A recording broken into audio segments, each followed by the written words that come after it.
It's online. All right.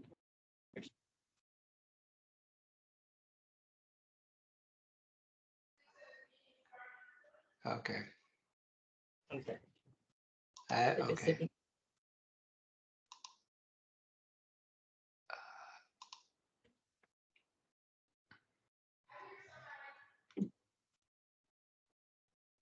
Do you see it?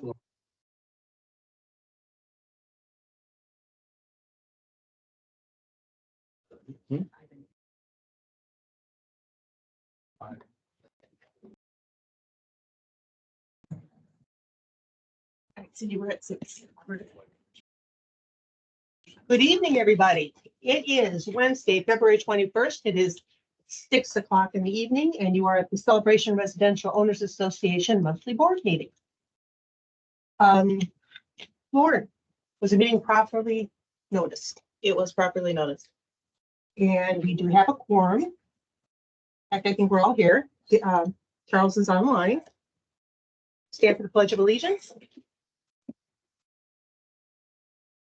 Pledge allegiance to the flag of the United States of America and to the republic for which it stands, one nation, under God, indivisible, with liberty and justice for all. We'll go ahead and call the meeting to order. Probably 6:02 now. Owner comments. Dane Anderson. Oh, I will put you on the list. Good evening. My name is Dane Anderson. I reside at 2061 Celebration Boulevard. For those of you looking on the Parks map, it's an island village. It's not on. I stand before you this evening to share a brief story about Town Hall customer service and software. On July 25th, 2023, I received an email stating that we had a notice of violation addressing an issue of inadequate pruning of shrubbery around an HVAC compressor. I thought this because our landscape contractor weekly takes care of our yard and visual inspection of our shrubbery around the compressor confirmed we were not in violation. I reread the letter and realized that the photographs which were providing evidence of a violation were in fact not of our house, but that of the neighbor. I got in touch with Town Hall staff, provided pictures, and assumed everything at that point was resolved. I did not receive written confirmation of the violation that was in fact that it was faulty.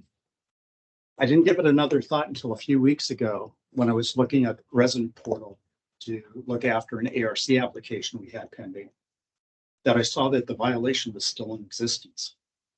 It was still there.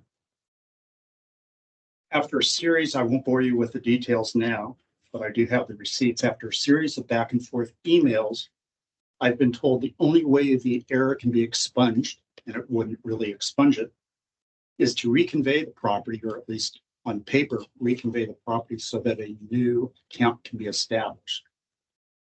All old records dealing with the house, the property, would be retained, but in a different location, not accessible to me.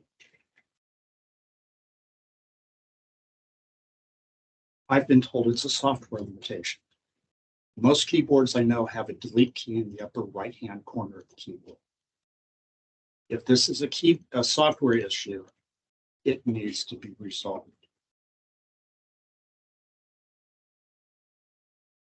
This is not the Disney level of customer service that was alluded to in the January 1st, 2024 Monday Matters communication. I brought this to the board's attention tonight as an example of a very needed improvement. I think it's high time that the board pull the curtain back a little further and take a deeper look.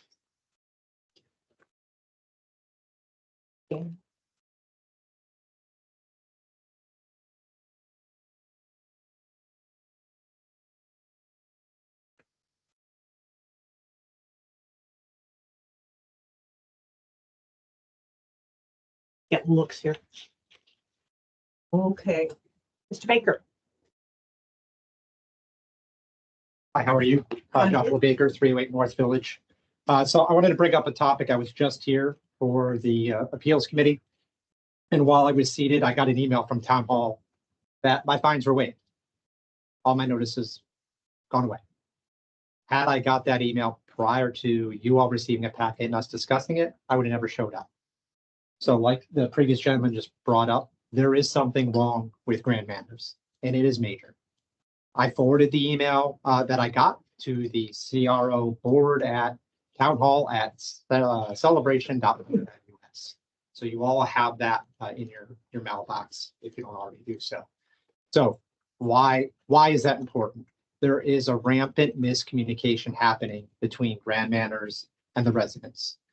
In tomorrow's covenants meeting, I will display that as I discussed in the appeals, but there is a broader issue, and I'm not the only one. As you've just heard, there's another gentleman who is also on the covenants committee brought that up. So there needs to be an articulate plan from the board, not from Grand Manners, of how we're going to action it. So in the packet I provided in my appeal, there is an action plan. It is time to hold them accountable for the things they're not doing. There's very clear things that need to be executed in January, and they were not all done. So at this meeting, it should be a topic. Every one of those items that were not done, what is the next action plan? And what is the accountability we're going to action against Grand Manners? Thank you for the time. Mr. Baker. Sarah?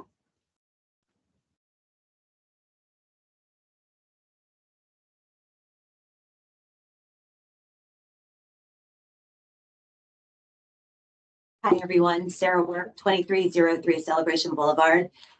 Just looking on the agenda, it's a discussion topic, so it's obviously going to come to the end if time permits, et cetera. But I saw the item about the heating of the Island Village pool. That's just obviously one of the pools in one of the villages.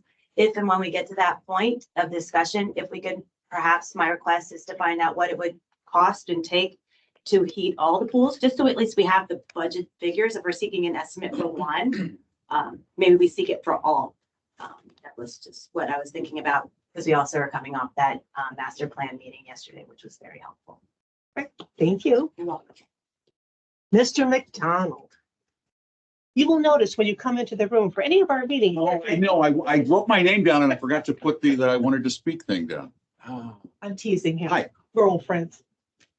Agenda, Yes, sir. money, spending lots in one part of it here. I'm going to talk about that. I also want to talk about the discussion items.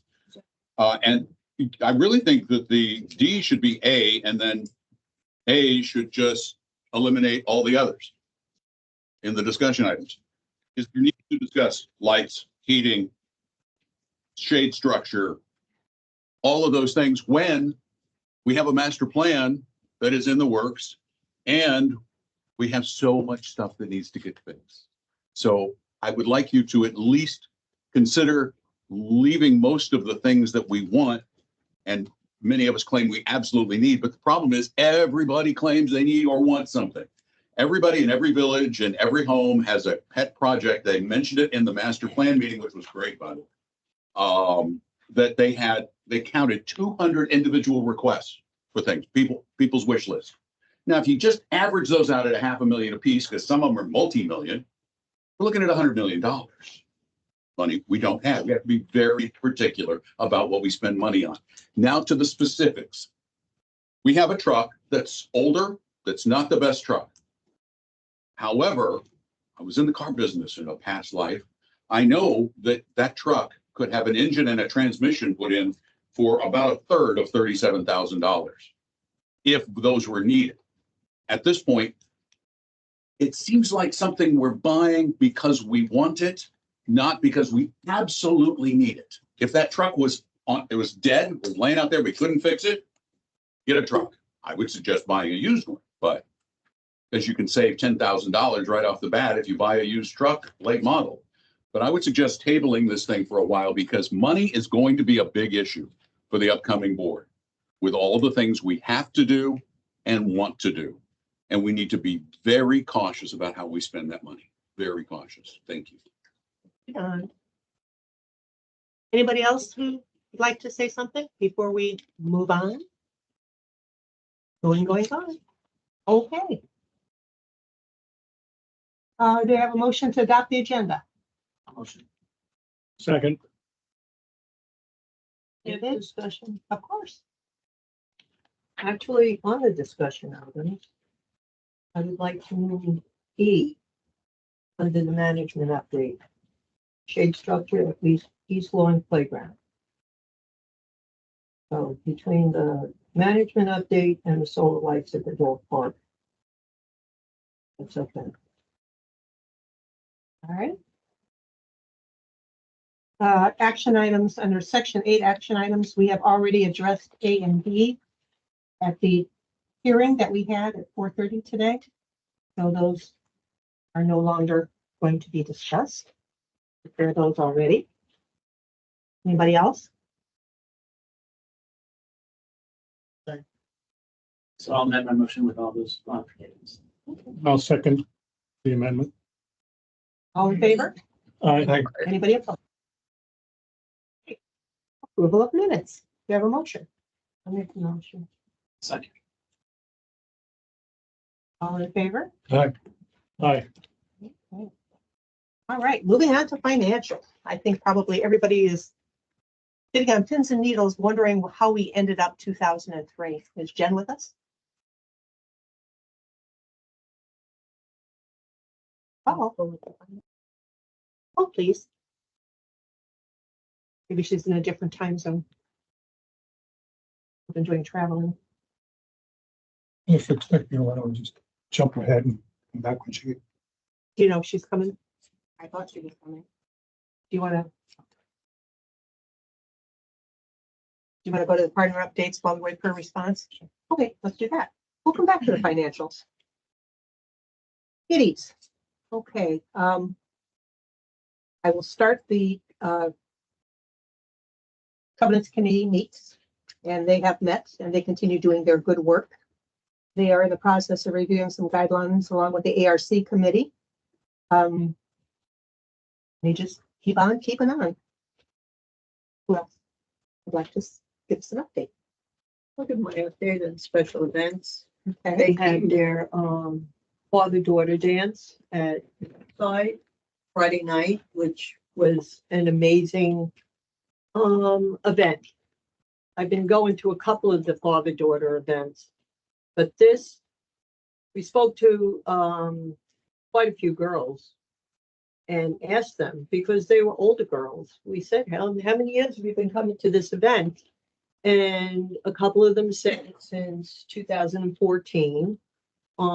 They go every year with their dad, and we asked what they loved, which venue they loved the best, and by far Lakeside Friday night was the place to be.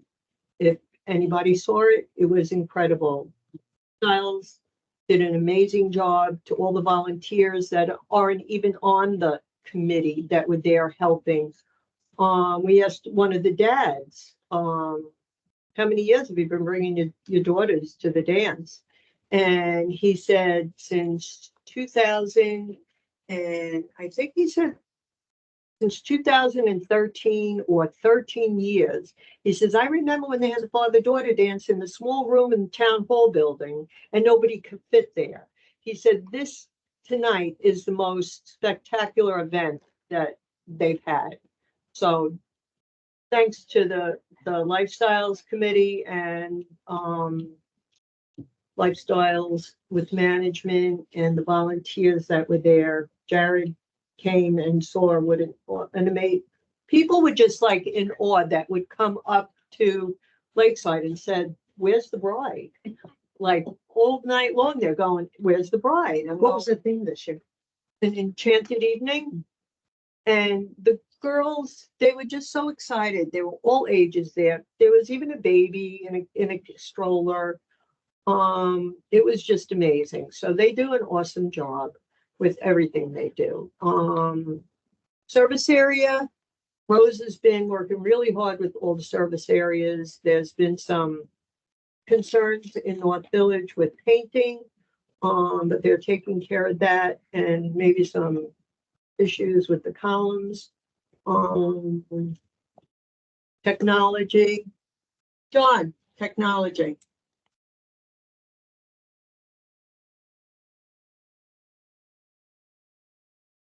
Thanks, Celia. We got a big update this month. A lot of things going on with Tech Committee. Thanks to Jose and Lauren. Fantastic relations that we have them. One will start on the website. So the website's up and running. We have Google Analytics 4 installed on it. So we're able to see who's on the site, how many hits, what pages are people going to. So since February 14th, we have over 6,000 visits to the website alone. So we get good metrics on it. So, and good feedback on it. So that's a good start with the website. The key card access project is started. We have the server installed. We have the PC workstation installed. We got the software installed.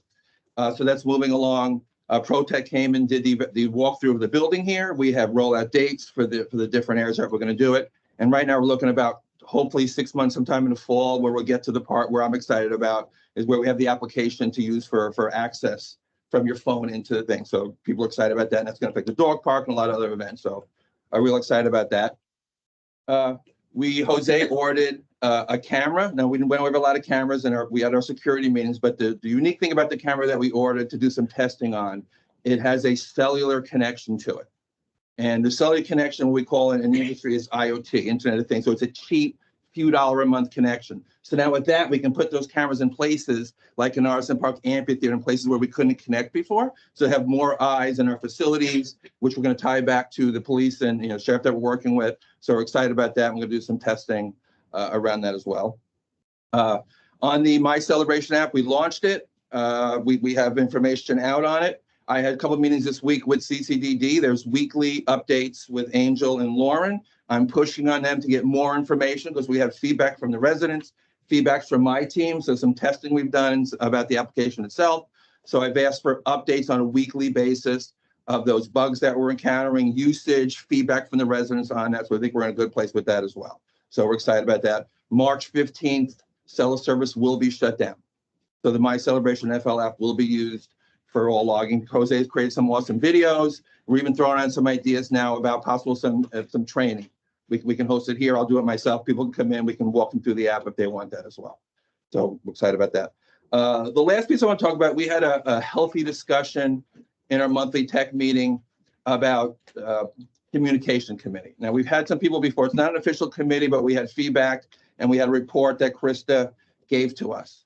Now, we threw out some ideas maybe for the next year going forward about that information and how it ties to technology. I think most people know in the business, IT, information technology, is usually what departments are called, not just technology. Many of the communications in Celebration run through technology, the website, forms, other things. We're looking for new ways with the application that's going to be coming out with our website. So technology and communications, we feel are together.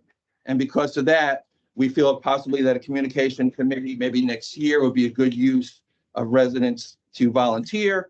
And I think we should even change our name to the IT committee instead of just a technology committee, because it's more than just hardware and the software. It's putting everything together to get that information out to our residents.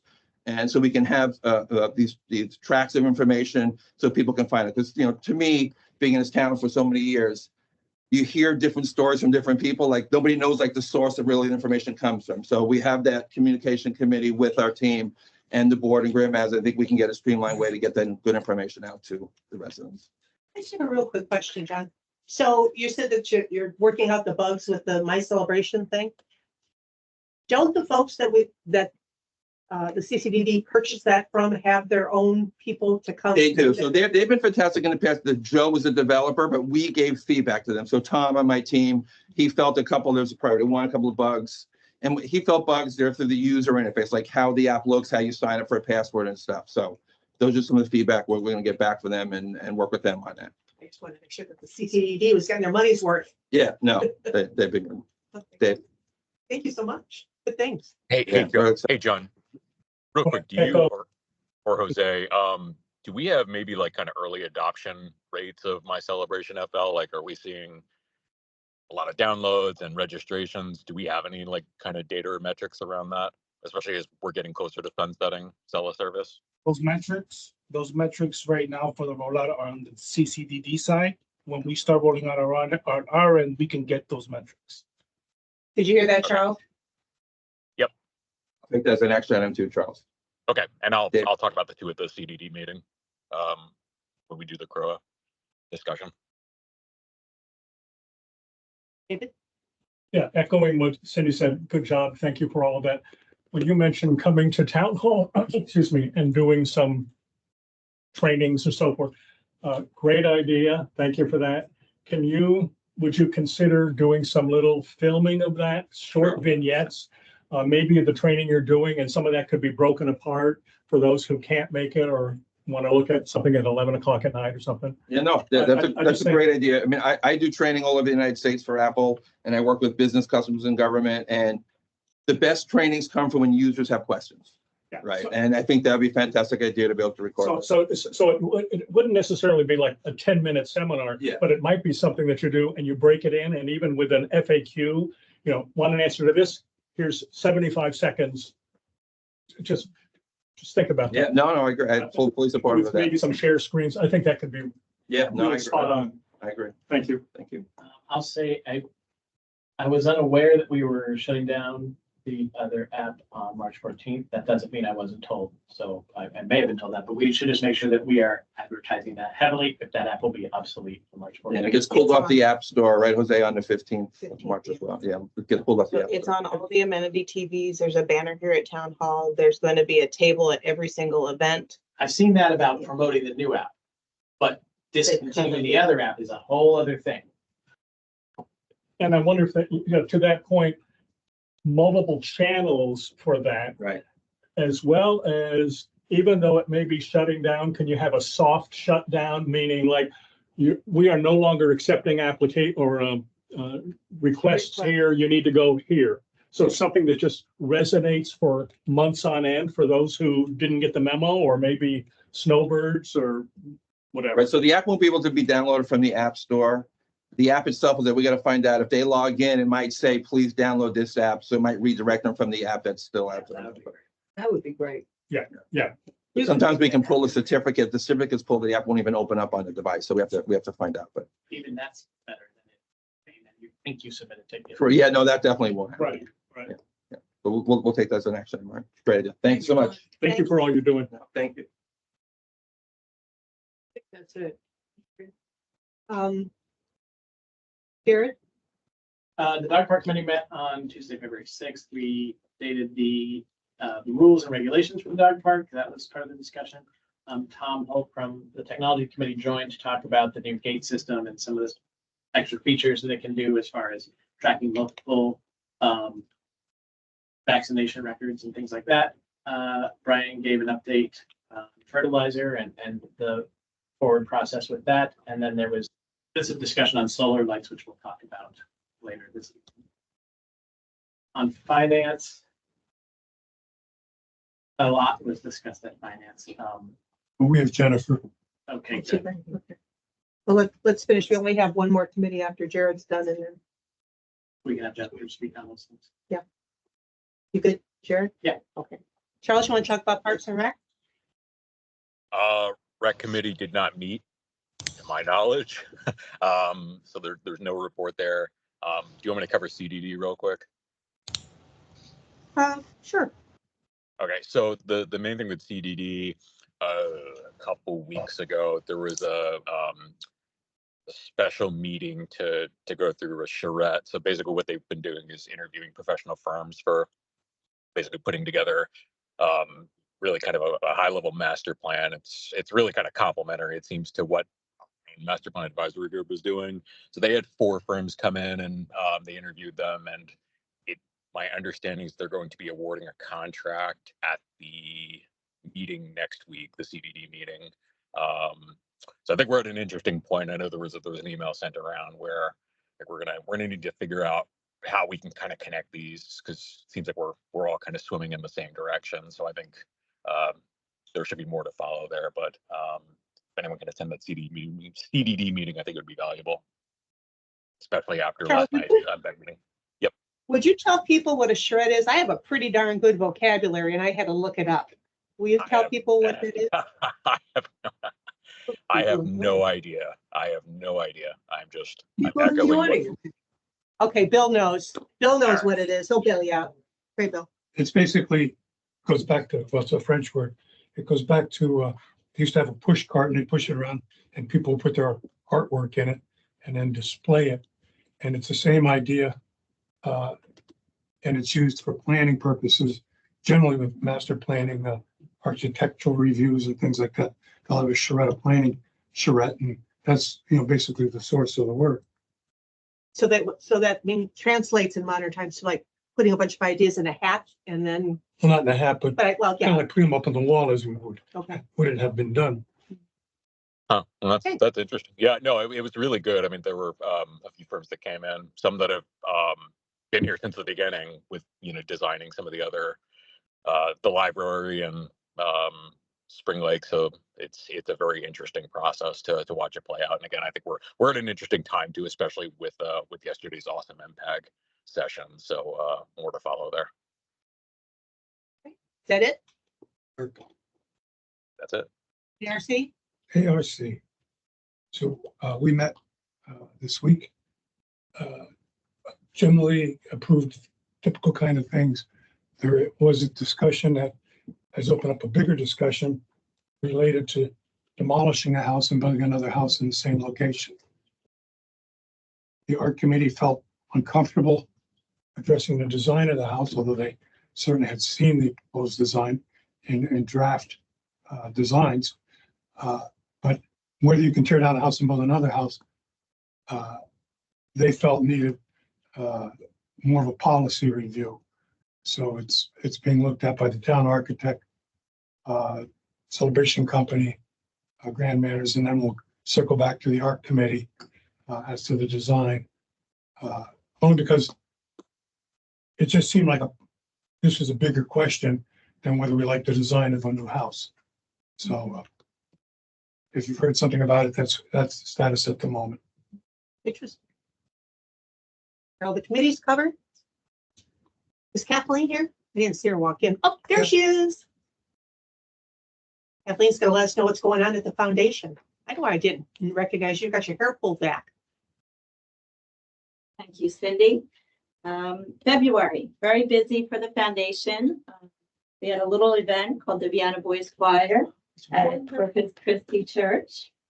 We had 700 attendees. That took 25 adult volunteers to pull that off.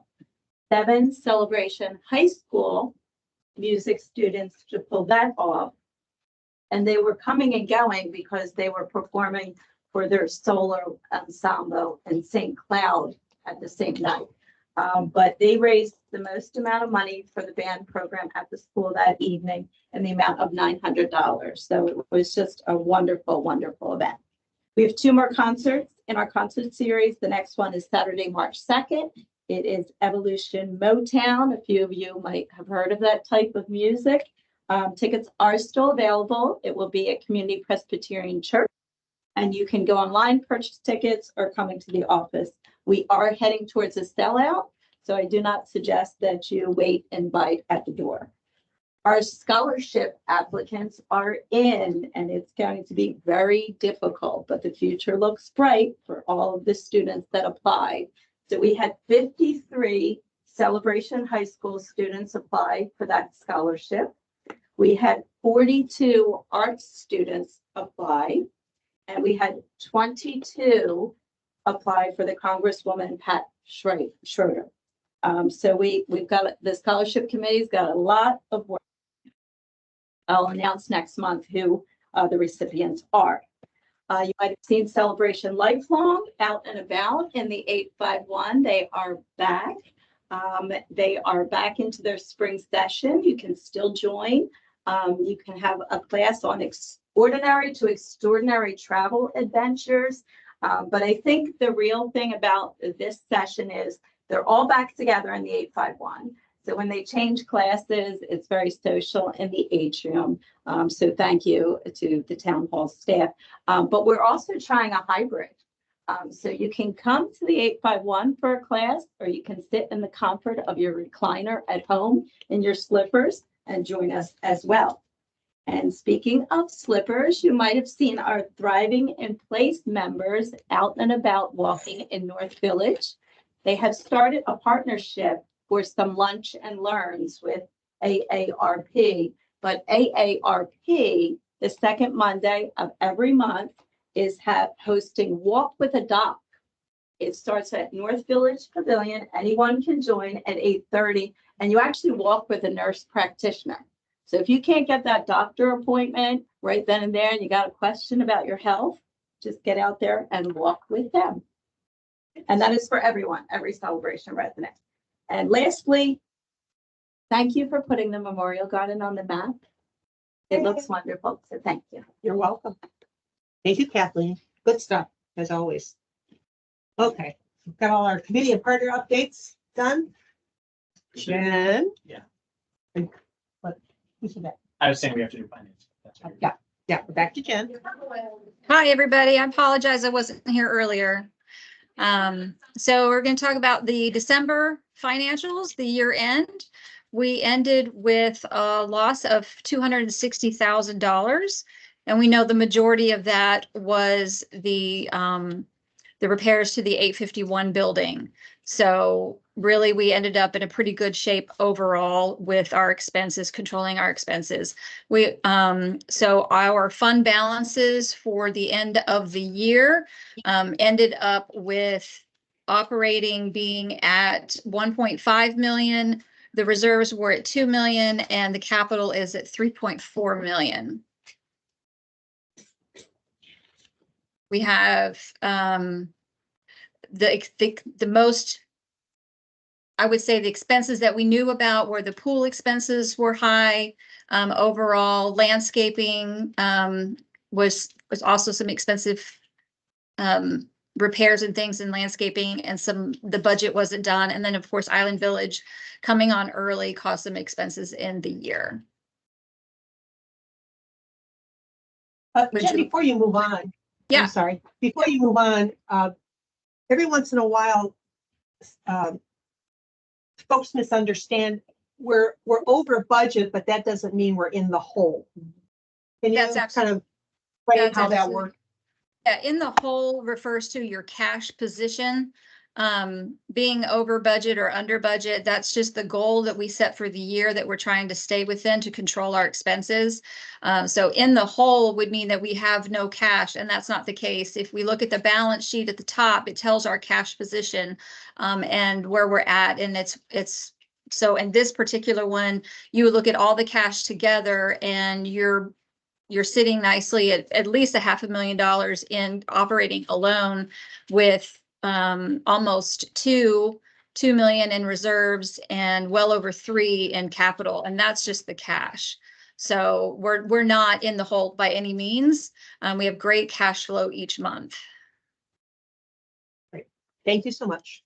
Continue, please. So I'm looking at, was the holiday concert, I could be mistaken. That was not CCS, right? That's under CROA. The holiday concert is a CROA expense. Okay.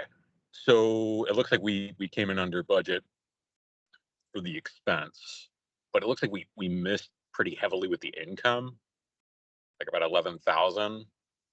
Was there any commentary around? Looks like we projected 22K and we came in at 10.3. Is there something?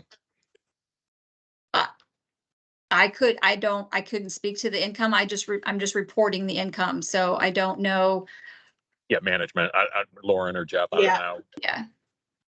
I think that came from, we had in prior years, some of the holiday concerts were opened up.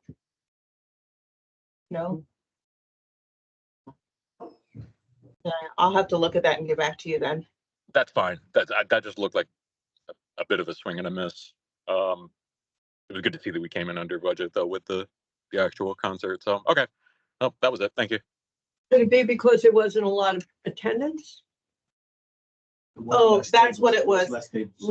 Last year we held it at the CCFC and we sold a lot more tables and the plan was to expand on it, but then we pivoted and it was held at Lakeside. So there were fewer tables sold. That's why it was. Got it. Okay. Yeah, we'll want to monitor that for 2024, obviously. Would you like me to speak on January's financials?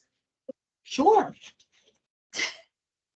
for the start of 2024, we are doing fabulously well.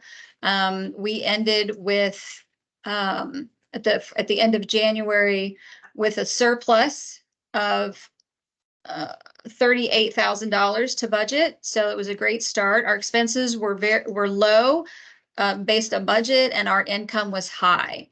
So, again, it was a great start. So hopefully that'll continue throughout the rest of the year. We did have some great savings in water for 2024. Cindy was able to help us go through all of our water bills and verified that we overpaid in 2023. So we were able to observe that savings in January. So that was great. So at the end of January, our cash position is in operating currently. The fund balance is 3.2 million, and reserves is 2, and capital is 3.4. So we're not in the hole at all for January with almost or little over $1 million in cash alone. So January is a good start. I was very excited about it. Did anybody have any questions regarding it?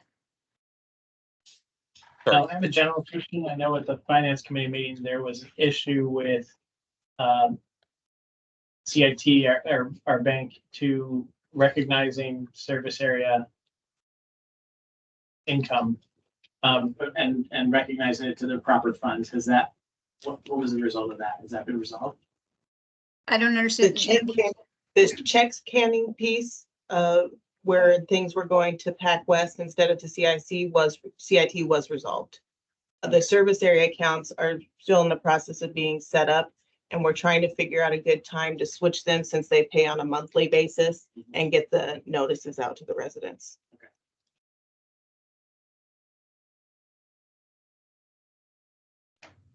Sorry, I have one more question on the capital improvement fund. Am I seeing that we came in 30% under projection? Is that for 2023? Oh, you're talking about 2023. Yeah, sorry. Can we go back to 2023? Sorry.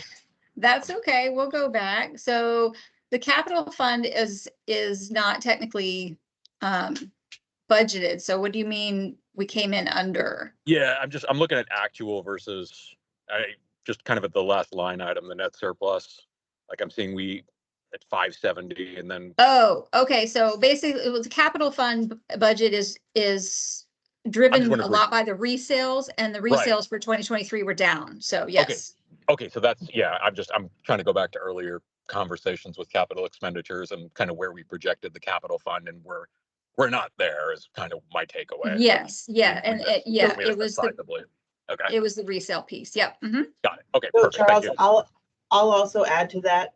Traditionally, Celebration has budgeted resales at 300, as that's proven to be a solid number. The decision was made for the 2023 budget to bump that up to 350 resales because of the Island Village factor and the market in 22. Obviously, we didn't hit that projection because things cooled down. So in the 24 budget process, we did set it back at the 300 standard level for expected revenue.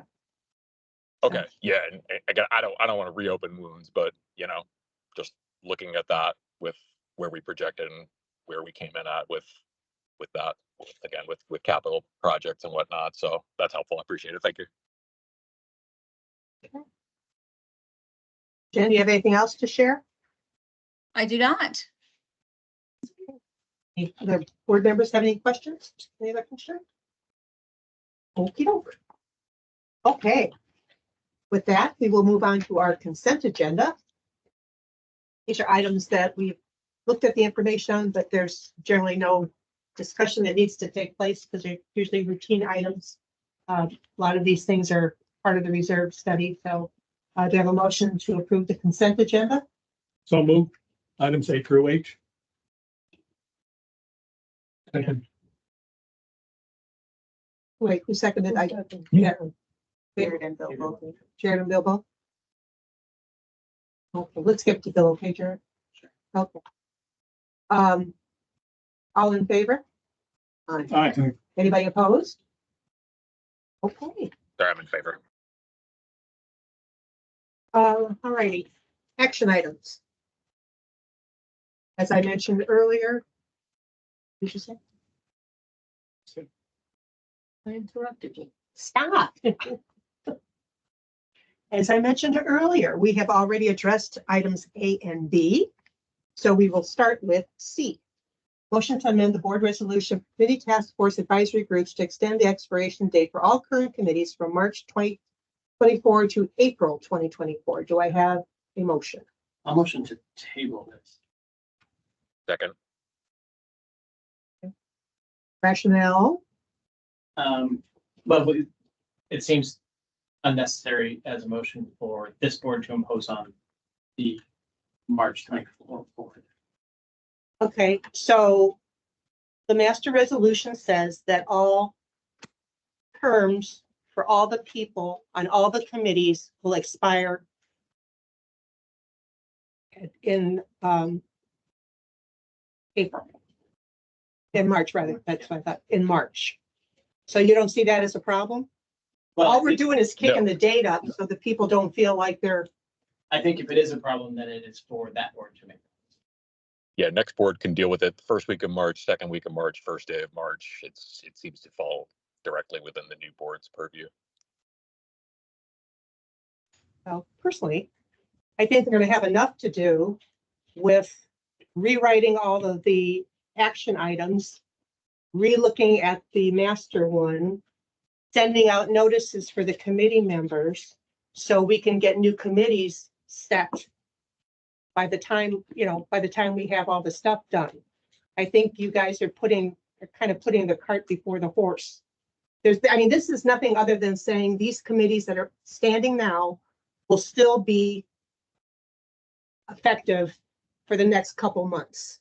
I think, remember last year, Jared, when we were doing the committees, you're the one that realized, wait a minute. Yeah. This committee isn't even in effect because That's right. their resolution expired, so the meeting we had doesn't count. So technically, maybe we should move it to May. That's what I was thinking. It can't hurt anything. You know what I'm saying? Remember you said, and then I the remember. ballpark, and then I said, oh, wow, special events, their meeting doesn't count either because they have no resolution. Yeah. Am I No, you're Am I right. remembering that, Laura? Yep. And I think there was like a couple of meetings. It might have been Parks and Rec, because you're the one that called the attention to it. Sure. Yeah, I think that's a different. No, I it's the think same that's thing. what we're trying to figure out. So when we go into March. I'm just saying that's my argument here is the only reason I asked the table is because if that is a thing that needs to be discussed, that should be discussed with the board. It doesn't have to, with next year, it can revert back to whatever it is now. I'm just saying, because no one on the board had an appetite to start working on this a couple months ago, that now we're kind of behind. And I don't want to put the new board behind the 8 ball. There's no, we can change it when you folks do the master resolution next, you can change it back to March. All I'm saying is just for these next couple months, just make it formal, so there's no question about, geez, is there really a committee? Is there not a really committee? Well, this, that's all I'm asking for. I'm the one who put this on the agenda. So do you want to call a vote? So in March, when like special events has their meeting, the second Tuesday of the month, is that committee? It's still valid in March. in Still valid. Yeah, and that's the other But thing. what It if- says March. It doesn't say 1st of March. What if, 31st of because March. you and I and Charles are still going to be on the board. What if writing all the resolutions with all the committees, putting out the notice to the committee, to the community for committee members and all that? What if we don't get it all complete in April? And we'll extend it. Then Well, what? in Then March, you, yeah, no, then March. What if we're do a not? resolution for May? Or look, I think this is ultimately something that falls within the next board to align around and, have a discussion and develop the, where do they want to go and ultimately look at these resolutions too. So I don't know. I'm not a fan of an outgoing board tying the new board to this. But that's my opinion. Yeah, I understand and understand what you're saying, Cindy. I'm not I'm not, Well, it doesn't, but it, well, I'm not counteracting that, and I understand the purpose of that. yeah, I feel that's something for the new board to decide. That's all. That's all. This, I mean, we can take a vote and move on because this, Okay. this doesn't deserve as much attention as we're getting. They, So I don't know whether it's. the new board will have, Wait, the new board will have an organizational meeting and then they'll set the board meetings. If they follow the pattern, at least over the last 8 years, the first board meeting would be the last Wednesday, the fourth Wednesday of March, which gives a few days. If it doesn't get addressed with an overloaded agenda, then the committees, by default, if we don't change this, will expire a few days later. But I guess to what Charles and Jared are saying, then the new board can just move to extend it. which they're gonna have So to they just do have it as an anyway. agenda item. So why not do it now? And then they don't have to worry about it and they can take their time Precisely the point. doing, rewriting the master charter, rewriting each of the descriptions for the committees, getting out the word for people to apply for committees. And then, like I said, when you get around to doing the master thing, if you want to revert back to March, then do it. But for right now, and to your point that you brought up, like Sia says, I remember that too. You realize that, hey, the time is up. We don't have any standing committees anymore because the date passed. Well, You're I just think you're to just Jared's giving the point, like new this is board a definitely little not the most, flexibility. well, and this is not the most offensive thing on the agenda. So I think if, Yep. Okay, depending let's on go ahead where and it call the is, vote. yeah, whatever it is. The Okay, vote is about tabling. The motion is to table. Yeah. okay. So table this for the new board. All in favor? Aye. Great. Opposed? Me? Nay, Okay, it's 3-3. So. does not pass. That's not bad. We can put a motion forward to amend it to go to April and not table it. It is, Or May. it's currently. It's March. I mean, it's currently March. It's currently March. The motion was to make it to April. Yeah. Jared wanted to leave it at March. I'll make a motion to move it to May for all the reasons May I've already May said. 30th, May 31st. 31st, yep. Do I have that's my motion. I'll second that. All in favor? Aye. Aye. Opposed? Opposed.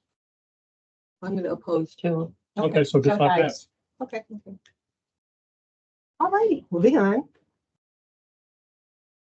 All right, motion to approve purchase of 2024 Chevy Silverado $1,500 truck for maintenance department by Don Neely Chevy in the amount of $37,468.05 for the Pro Reserve funds. Do I have a motion? Motion to approve the purchase. Motion from Bill. Do I have a second? Second. Discussion? Okay, Lauren. What's changed since last month? Nothing's changed. I mean, Well, we've provided additional information about how much money has been spent on maintenance, the trade-in value, things, the blue book value of it as well, since there was some discussion about whether the board would want to possibly trade it in or Sell it sell it on the outright. open market. So we went with the Kelly Blue Book rate because it would give you kind of a range of what you would see for a price for it. The current truck is, it's not in great shape. It has electrical issues with the system. It's got AC issues and it has a difficult time maintaining fuel levels. It's been to the shop multiple times. But this is a 2015. 16. 2016. But Well, we have money, if the board requests us to keep it and just keep it in service until we have money in the it's done, we reserve can do fund that. over many years to replace trucks. Is it, even when you have your own car, you get to the point where, every month there's something else going wrong with it. Is this to that point where we should maybe take Don's suggestion and repair it, or should we just, I'm not a mechanic, so I don't know, but we've never, we've always, that I can remember, kind of stuck to the reserve study as far as replacing the trucks. And what's the cost of insurance? factor here. Yeah, as your trucks get older, your insurance rates get impacted. So, I mean, the mileage is getting up there on that truck as well. Brian's in the back. He might have a better idea of how much mileage is on the truck. Yeah, that one in particular, It's okay if you don't know off the top of your head. How many yeah, I trucks- don't. How many trucks do you have? The two small ones and the one big one? This is, they're looking for an extended We, bed on. we this. have 3 Mhm. right now. Right. Uh, And this one has the extended bed. yes. Yeah, we have a 2013 Ford F-150, a 2016 Chevy Colorado, and a 2020 Chevy Silverado. But the 2016 Chevy Colorado has been the most problematic. We've had to put a new transmission in it. And after that, we've had to put a new AC unit in it. And that's the one we're talking about here. Yes. And we have constant electrical issues where the dash goes blank on it. We've had it in and out the shop with that. The sensors just constantly go bad and yeah, it's just been very problematic.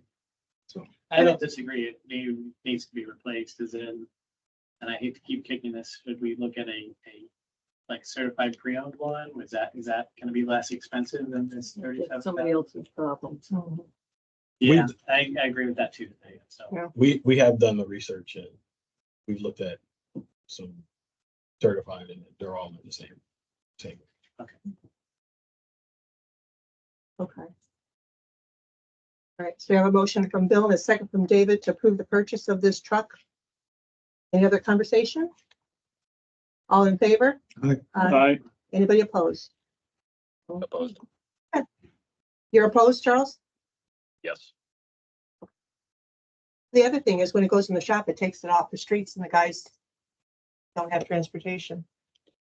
If I could just add that, we look at it from a safety standpoint for our staff.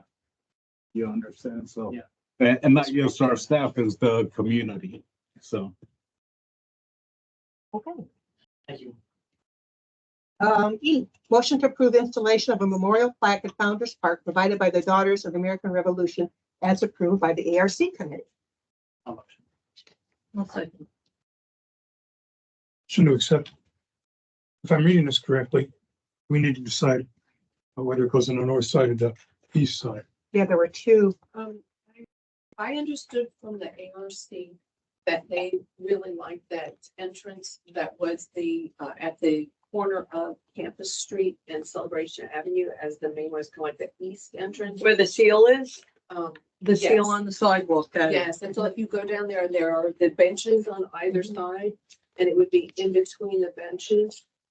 If it were to face northeastern, it would be on the left-hand side there, and those were the pictures that I had sent. I'm sorry, I don't think I know you.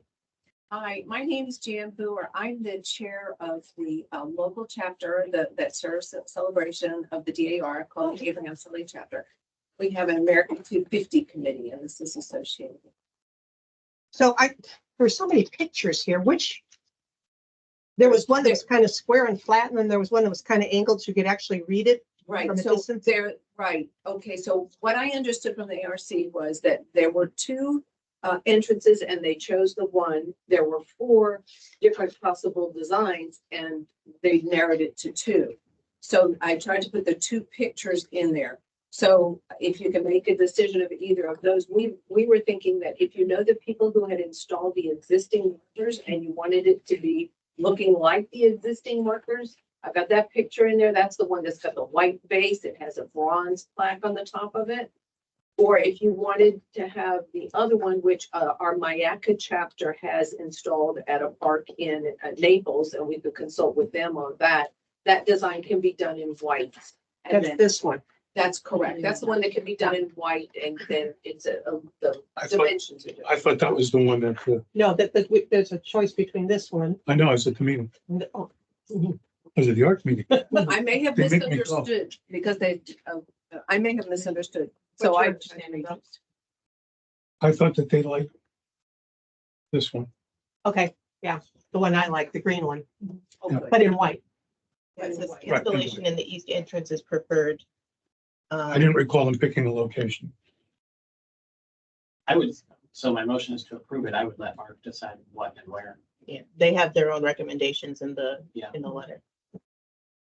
I vote for the one that you can actually read when you're standing in front of it. It's not in front of it. So we're approving what the ARC committee already approved. Yes. Yes. Yep. Okay. That motion was made by Jared and by Celia. All in favor? Aye. Anybody opposed?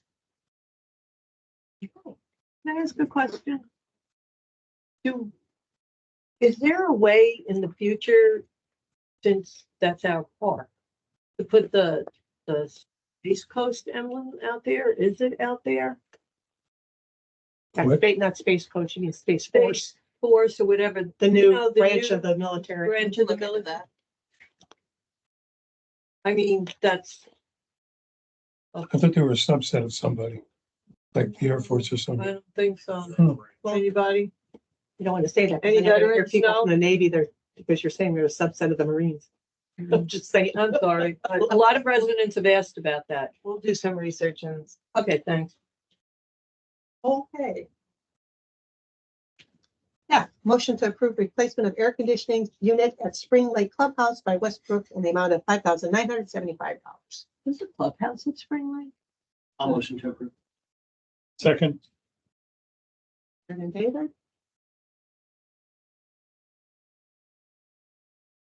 All in favor? Aye. Aye. Anybody Aye. opposed? Next two have to do with our finances. G and H recommendations from the Finance Committee. The first one's to approve the investment of $400,000 from the capital fund in 3-month treasury bills with Truist at the recommendation of the Finance Committee. I have a motion? I'll motion. I'll second. Jared and Celia. So this is an additional $400,000 from what we already have in. Yes. there. Okay. Any other questions, discussion? All in favor? Aye. Anybody opposed? Okay, motion passes. H, motion to approve the renewal of existing investment funds for 12-month periods as they come up for renewal at the recommendation of the Finance Committee. So I'll just clarify for this. We originally, when we invested these in the summer, it was 3, 6, 9, 12. Right. They're out now starting to come up for renewal. And so if we keep them on a 12-month cycle at this point, they will remain liquid every 3 months, the way that we. But you would get the higher rate of return. Yes. Just what you're Yes, at. also true. You might always not do that automatically, Jared. I mean, somebody should, because they will automatically roll over, I'm assuming. Yes, it's an agenda item on the Finance Committee to always be discussing that before. Okay. Because at one time at the bank, we had a president who started offering higher rates on the shorter terms because he was looking to do something with the money way above my head, but longer term doesn't necessarily always mean higher rate. I guess that's what I'm trying to say, but they're on top of it. So motion by Jared. Second, Second. Bill. Any more discussion? All in favor? Aye. Aye. Aye. Anybody opposed? Aye. Motion to approve renewal agreement with Larson Prime. Do I have a motion? I'll make the motion. Second. Celia and Bill. So for discussion, I know where we were in discussion on this, but we've never got the details that we needed to confirm to be able to vote on. Yeah, I didn't get it in writing today like I was expecting. Yeah. Are you talking about something in particular? The swap. What I figured. So what do you want to do? When is the contract expire? April. The only, not the only, as I say, the only thing is a new board wouldn't be, Yes. wasn't a part of the interview process. I Yep. I haven't voted on this still this month, but I just feel like we need that documentation. Okay, all right. And we also don't have the agreement in the packet. So. Yeah, we did. Well, it came today. in It came to, in the public packet. No, it's not in the public packet, but Can we publish? ideally be in the public packet, but it's not a 720 requirement for the supplemental documentation to be public for the board to vote on it. But yes, ideally it would. Yeah, I mean, So- I think they should be tabled until we get all of that buttoned up. Those are pretty important details. Added to the list of things for next week. Next week. I'll try to squeeze something in There's a very meeting next quickly week? to approve it. There's a meeting every day next week.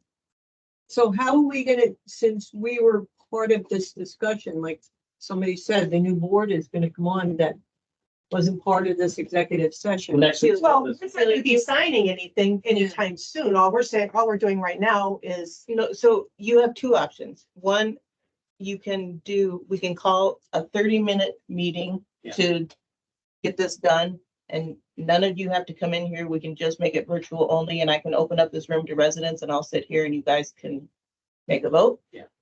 Or you can do a universal approval resolution and that I can email out to you. You can all sign and then we can publish on the website and then it's ratified by the new board. I'm fine with either option. And I understand the necessity of this for this group to do that, given the research done. This group interviewed Yes. 3 companies and the next board will not have that opportunity. Yeah. There was So they would be, a they would have less information than we have. so you want to change your motion to put the table this until we get the documents that we are missing? Yeah. And Bill, go along with it? Yeah. Okay. All in favor? Aye. Anybody opposed? Perfect. Okay, motion to approve issuance of RFP as recommended by Vigilant Services for the Spring Park Playground. I have a Motion motion. to approve. Motion. Oh, Charles got in there fast. Bill second, yeah. Any discussion? Just a couple of quick comments, and I see Chad's on. Yeah. Hey, it looks like just kind of going through it. It looks like it captured everything we needed. Just a comment, and I don't know as a board if you want to give this feedback or whatnot. I think the one thing that I'm looking at, we may need to make it a little more clear what are actual submittal requirements. Like I know we included number 22, submitting a high fidelity project timeline. I just don't want that and the warranty to kind of get lost. So I see like you bolded 24, 25, and 26. So I don't know if there's just a way maybe to quickly kind of delineate what's required with the proposal submittal. And then the only other, actually, there was one other feedback. I think we still have cost breakdown worksheet. Cost breakdown Repeat worksheet. what you just said, Charles. Repeat what you just said. You kind of got garbled up there. Yeah. So what I was saying was, I think we just need to clearly delineate what are the proposal submittal documents needed. So like the high fidelity timeline, number 22 and 23, the warranty. It would just be better to have kind of a clear way for vendors to know what we need as part of the proposal submittal. Because right now it just seems like it's kind of lost in the general requirements of contractor section. And I think it was pretty clear in the last proposal, the last RFP, what's required. This just makes me a little bit worried that it's going to get lost out there. Right, so I will bold those out, and then when I send in the email body, I'll bulletize those bold ones again. Okay. But I'll make sure to include all your supporting documents with the RFP and. Okay. And then the one other thing I noticed, Exhibit A, cost breakdown worksheet. Actually, maybe it was something else. I think we're calling Exhibit A cost breakdown worksheet guidance, but right. it's within the proposal document. So you need to make that Exhibit A.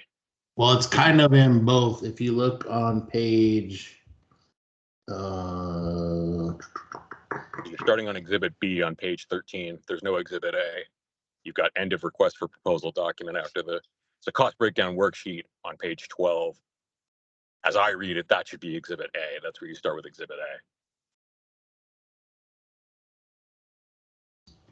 So Charles, you're saying you want the Excel spreadsheet inserted into this PDF for No, Just- no, what I'm saying is on page 9, we're seeing exhibit A as cost breakdown worksheet guidance. So we're calling that exhibit A. We are including it, however, in the proposal in the Just RFP document on page 12. So it just needs to be it either needs to be taken out, cost breakdown worksheet general guidance of the exhibits, and just put in the general RFP, or it needs to be exhibit A.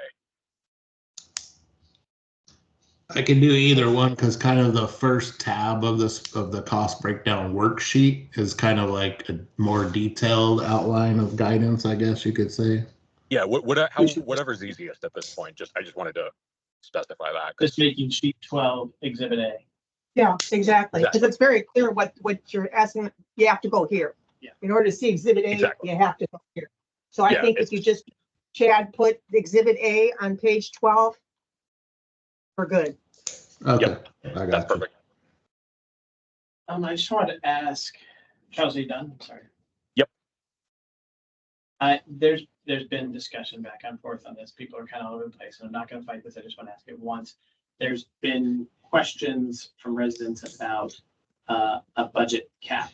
What if people come back with an RFI saying how much for this blue sky option proposal 3? What's the budget? And we're going to have to come up with that if that becomes an RFI. But would it not be better for us to determine something now? I mean, do we plan to entertain a $2 million bid for a playground, or is that seem unreasonable? I don't think, I don't, this is just me. I mean, I don't think people will go crazy with this. It's a playground. They'll see what we have to work, what they have to work with as far as area and whatever.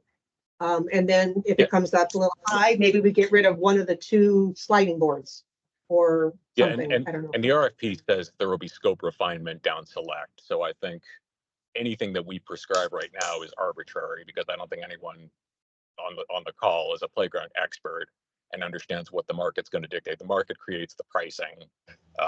And then I think we look at that, we evaluate that. And again, we're not saying proposal 3 is going to be the way to go, but it would make sense to do that, open up, potential, maybe different looks. And the one thing I would argue is, if we're getting a proposal back and this thing is whatever, $20,000, $30,000 more, but we've maybe got a 10-year longer warranty, or we've got a different look of equipment. I don't think that we should put an arbitrary number that we pull out of thin air into this. I think we just let the market dictate it, let them come back with good proposals, and we go from there. And I think we should characterize this correctly, because some of the characterizations were incorrect through email. We did discuss that in the background, and Mark and I and Jeff and Lauren, and they kind of, said, suggested a range, and Mark and I are like, we want to let them set it, because if our goal is 250 and they come in at 200, well, they're going to make it 250.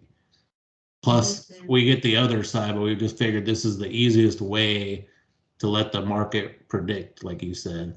Because we don't know if it's going to be $200,000 or $1 million, but obviously you can pick through them and see what's reasonable if you're even going to go with option 3. Agree. So.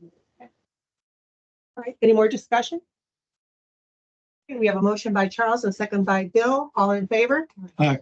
Anybody opposed? Aye. You're opposed, Jared? Yes. Okay. Okay, fee waiver request. I have a motion. Motion to approve. Sorry. Oh, go ahead. Oh, Jerry. David and Jared. Oh, okay. I just want to say on the list here that we have, the reason and the account notes for the second one on the list, that's kind of hard for me to believe. Right. Where? Yeah, my What? motion is based on management's recommendation. But I saw that too.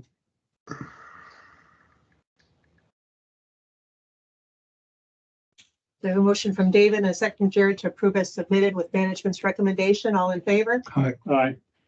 Aye. I'm gonna oppose. Dean Celia, oppose. Okay. Fee waiver requests. I have a motion. No, you mean collection account request. I'm sorry, yeah. I'm gonna make a motion, the recommendation from the Arias Bossinger was confusing. It had an and or in it. And so I'm gonna make a motion to waive late fees, period. I'll second. The and or didn't help. Mhm. I made the same note, David. So you said late fees? My motion is to waive late fees and not waive interest. That's my motion.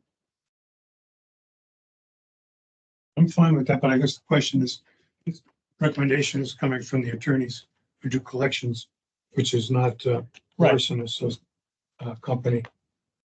I assume they're saying it that way, to leave it open-ended to us. But it's not a recommendation if it's in. Right.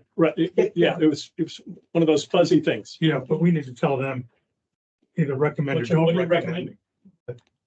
Does management have a recommendation? Okay. Okay, fine. No, that's fine.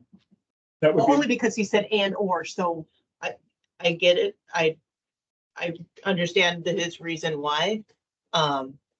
But I will ask them that moving forward, they give a more specific do a recommendation. recommendation. Or just say we have no recommendation. That's fine. so, but for now, we have a motion from David and a second from Jared to instruct the attorney to waive late fees only and keep the interest. Right. All in favor? Aye. Anybody opposed? Non-compliance listing. I got a new one of those.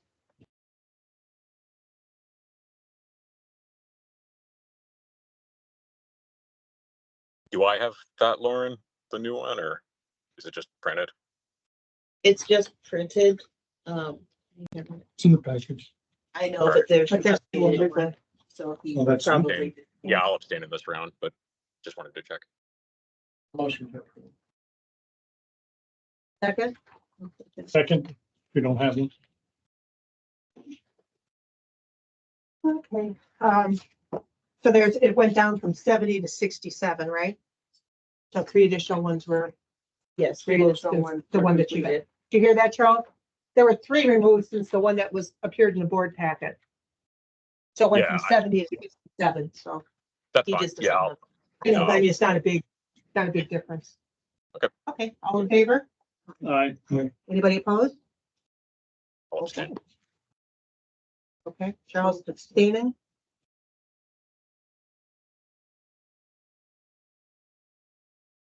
Great. S9 conversions. The motion?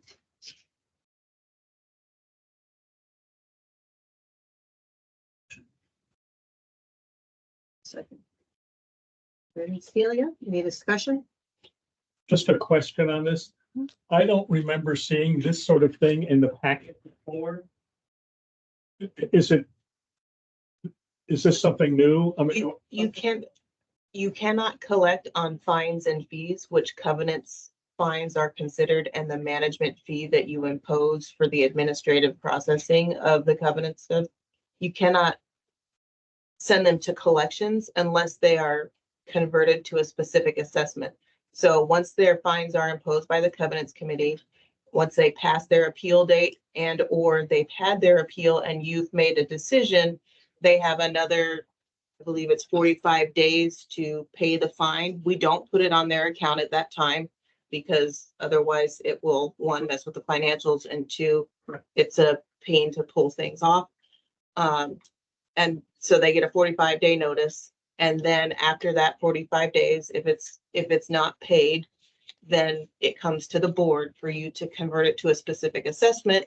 And then they have another 45 days notice, and then it goes to the attorney. Okay. And this is posting it to the account. This is posting it to the account and making it a collectible amount. But your question, I don't think these were green before. I just don't remember seeing. They weren't. Yeah, I don't remember this particular form before. yeah, Okay. it wasn't green. I don't know what it was, but it wasn't I don't green. Because I know. looked at it and said, oh, okay. It was a test. It's too late to change the color. It's a test. Okay. It's like, oh, that's for the new board. See if we're reading this. Oh, okay. Okay, so we've got a motion from Jared and a second from Celia to approve the S9 conversions. All in favor? Aye. Anybody opposed? Oh. Okay, management update. Hello, everyone. Does anyone have any questions about anything in the report? I don't want to. Hang on.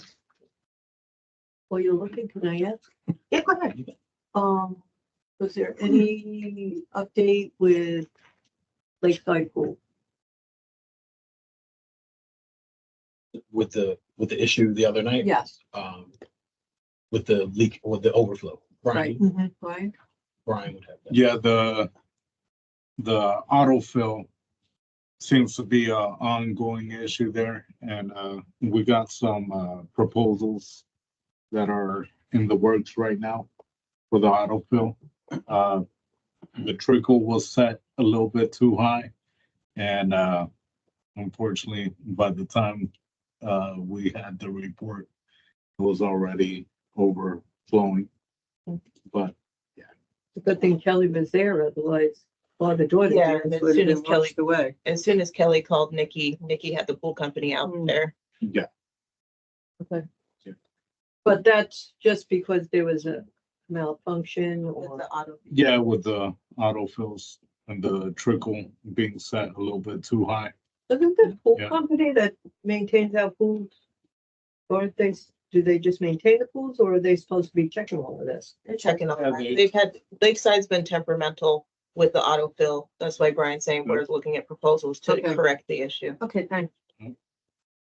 Under the operations department on page 8, it says towards the bottom, I think it's 5 from the bottom, it says the electrical cover was also repaired.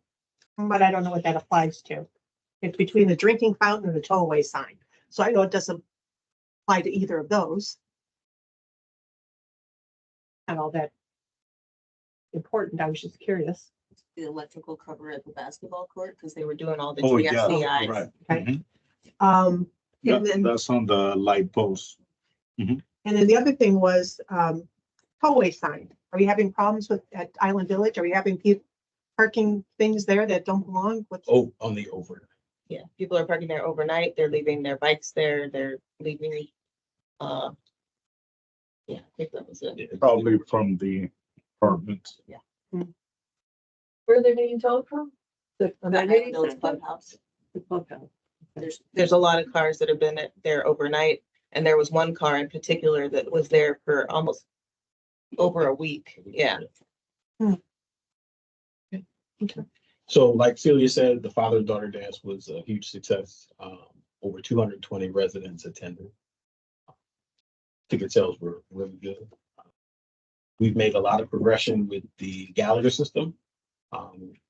The servers are all installed. Sensors were installed in town hall and tested. I believe Jose, they're moving to the dog park now. So they have to finish installing on these doors. So the test was just to ensure that the software does work and is compliant with all the configurations that we needed. The PC was also set up, making sure that we can establish connection directly to the server. Once those hardware pieces arrive, they'll do the installation in town hall, and then we will proceed at dog park.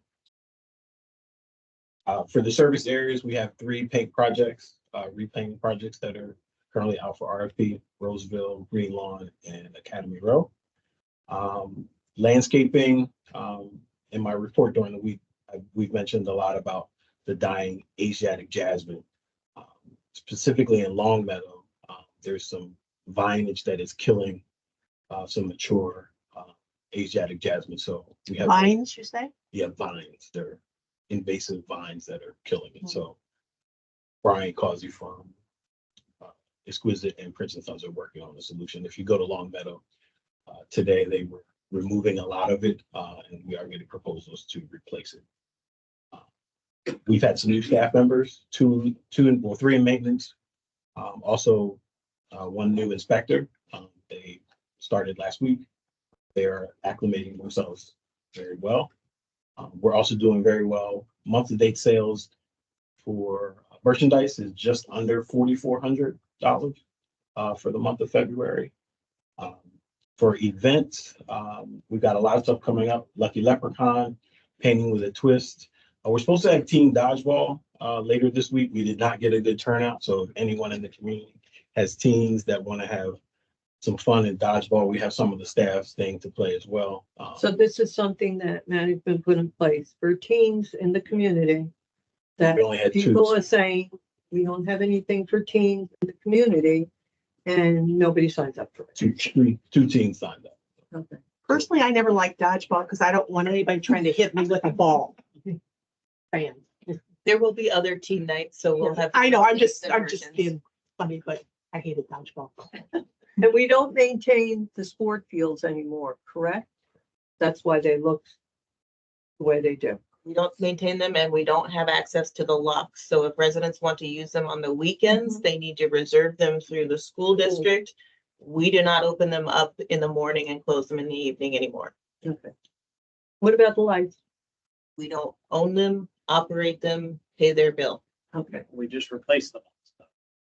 They should be good to go Should for a be while. good for a while. Well, no, in case Yeah, I know. people say, hey, that's just out there that we don't maintain or take care of any of that anymore. Who does? So this year we started open houses with all the amenity centers. So we've had one in Island Village, one at Heritage Hall. On March 2nd, we have one at Lakeside from 2 to 3. We'll also be there promoting the new My Celebration Florida app as well. Probably one of our biggest concerns that we're seeing is the mature oak trees. A lot of the condominium parking lots are having extensive damage from the roots. We're also seeing that in the easeways and the easements throughout the community. So that may be something that the new board is going to have to maybe take a look at. It's also an issue with a lot of the townhomes in the alleyways. So we're planning a meeting with the landscaping vendors that represent the townhomes, the townhome committees, and those service areas that don't have a committees. We'll just do an open invitation to have a joint service area committee to discuss the tree issue. And if there's some sort of joint resolution that they can all partake in as kind of an economy of scale. You'll let me know about that. Of course. That's it? I do want to talk about the transition to My Celebration FL. As John had mentioned, Angel and I and Yesenia and Jose are on a call every Friday afternoon to discuss any issues that have been brought to our attention. There have not been any new issues that have been brought to our attention since John and Tom had found those bugs and user interface issues. John is going to start joining those calls as well, so he can participate and make sure the bugs that he entered are addressed. The CROA staff is messaging out. We will adjust messaging, so we note the shut off date as well as the 15th. It will be kind of a soft shut off. CDD has stopped responding to cell service tickets based on my conversation with Angel a couple weeks ago. So our staff is going in, and any cell service tickets that are being entered for CDD properties, we are going to be starting to respond to those and saying, we are transitioning to a new application. We're going to open the ticket up for them in My Celebration FL and provide them with that ticket number so they can log in, and invite them to download the app so they can utilize it. So that'll be another messaging piece as well. I'm just thinking of extra steps. It's just, we need to have as many touch points with the residents in terms of transition. So as much as we can do, we're going to have tables at all the events coming up that are dedicated to this transition. So. Will you be able to get some of the reports like we've gotten in the past? Like, here's how many were submitted, here's the nature of them, here's their status. There is reporting functionality in there. I haven't fully played with it yet. That's fine. But yes, I will make sure that you get similar statistics, if not more fully fleshed. And I think that's something also helpful to the larger community. So not just the board, but it's to the community as a whole. here's the status of things, just kind of constant reinforcement. Things are being handled, at least from the CROA perspective, in a timely way. Does CROA have any references to teleservice or things that need to be adjusted? Has that been inventoried or audited? I don't believe there's anything in CROA that references service. The website references service, but we've already started transitioning that page to encourage people to download My Celebration FL and transition over. And I'm not sure if the magazine has that in that page. Liz was auditing the magazine for March. But on the standard masthead, on whatever it is, page 4 or something. So Liz was auditing that for March. I'll double check with her tomorrow. Also in the magazine will be another article about the transition to My Celebration FL and how to download the app. Did Brian leave? Yeah. From Exquisite? Yes. Oh. Right here. About 5 minutes ago. I let him go after the consent agenda. Oh, I had a couple of questions. Brian here. can answer. You gonna be at We have a Lakeside question. tomorrow? You have a question? No? You gonna be at Lakeside tomorrow? 'Cause we're gonna be touring something around 10. Take a pig, take a pig or whatever. Any other questions on the management report? I don't think so. Do we have an update on the CCFC fields? Anything on that? Because I feel like we're going on and on with that. Are we going to get? I think they were working on the scope, right? Are we going to get maybe? It's done and completed and ready to be pushed out. We just gave them a list of vendors. They're gathering another list of vendors and it'll go. Who's that? MBV, the firm that you hired to write the scope and owner rep that project. So that'll be on the March agenda, hopefully. Well, they're aiming to have bids back by March 23rd. So for the board to interview companies around your end of March phase. Did we? I probably should know this. Did we issue an RF? But I was that months ago. I'm trying to remember when. It hasn't been issued yet. It should be issued by the end of the week. But do we need to vote on that or no? Is that? It hasn't been your standard practice other than Okay. for this playground RFP for the board Okay, to, all right. Okay, then. if you want me to send it to you all, I can send it to you all. It may not be a bad idea to circulate it before anything goes out. Anything else? Going. Okay, we had a request to move the shade structure. Okay. That would be A to B. That would be me. So, I'm going to take a couple of minutes to read a couple of excerpts from the inspector who inspected the Spring Park playground. So let's keep in mind that this person does this for a living, these inspections. And in regard to what I'm going to read, I'm not going to read the whole report of what is at Spring Park. I am going to read the report that we should use in regards to all of our playgrounds moving forward. The first part is general environmental notes. I don't know if everybody's read the inspection report, so I'm going to read it. At the time of the physical walkthrough, 7 broken and fallen tree limbs were noted on and around the composite structure. Natural trees provide valuable sources of shade, but they also come with their own list of requirements and higher levels of maintenance. Play equipment located under trees generally are susceptible higher levels of mold and mildew, which will require more frequent cleaning. All tree limbs must be maintained at a minimum of 84 inches above any accessible surface. This includes the ground, but also every platform deck that users stand on during use of the equipment.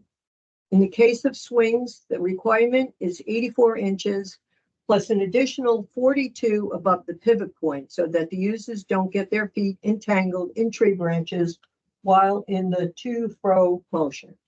Although trees are not designated pieces of play equipment, the placement of a tree in a playground becomes fair play for children who are inclined to climb the trees. A notation to discourage tree climbing may be suitable addition to a comprehensive sign at this playground location. Tree roots must never be above the grade level, and tree trunks must be located outside the use zone for all equipment. Why'd we have the tree cut down at East Lawn, Lauren? It was dead/dying first based on Brian Causey's arborist, and it was becoming a Trip hazard. The roots were also becoming a trip hazard in the playground as well. So in my interpretation to this means in the playground area. So trees should be planted, I imagine, on the outskirts of the playground. And schedule is the owner's operator's responsibility. Oh, let me just go back to the sentence. Lastly, children have been seriously injured when struck by a fallen limb of a tree located within the playground area.